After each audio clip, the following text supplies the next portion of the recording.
on.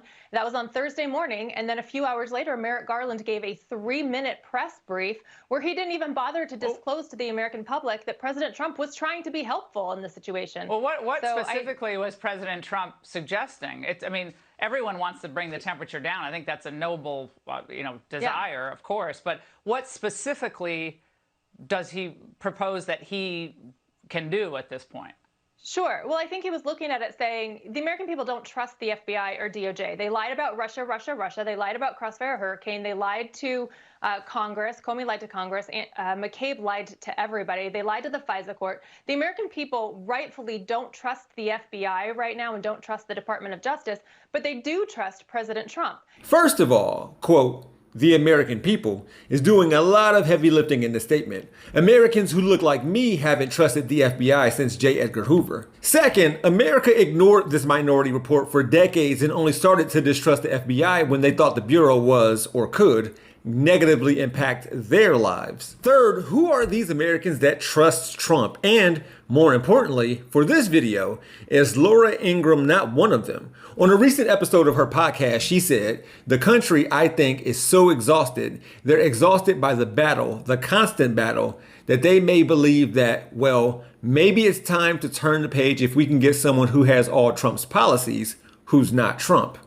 That's frightening. If that's the case, why is it the case? Is the monster Trump created self-sustaining, without him? Keep in mind, Trump was able to get Senator Lindsey Graham to go from saying, if we nominate Trump, we will get destroyed and we will deserve it, to saying, I could just say to my Republican colleagues, can we move forward without President Trump? The answer is no.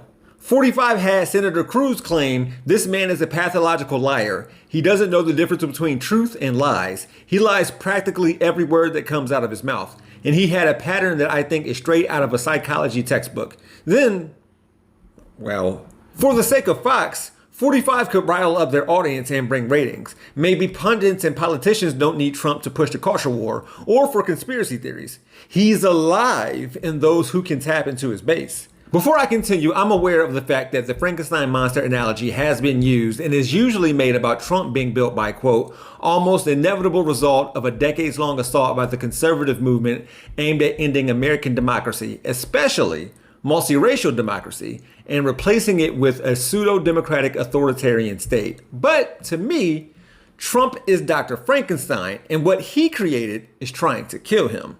We saw this when he got booed during one of his rallies for trying to encourage his supporters to get inoculated with vaccines that they give him credit for. So perhaps Laura Ingraham will send Trump off to die. I'm waiting to see if Hannity and Carlson will do so as well. We'll see what monster they'll create or what that monster will make out of them. For Rebel HQ, I'm Jeff Wiggins. My architect knows Japanese. I think so much of the appeal of both him and Cruz over the last couple of months especially has been the tough, we want a tough guy, but courageous, tough, fair-minded though.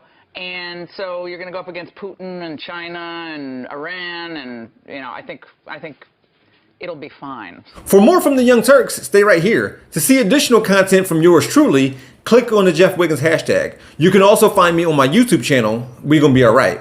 Thanks for watching.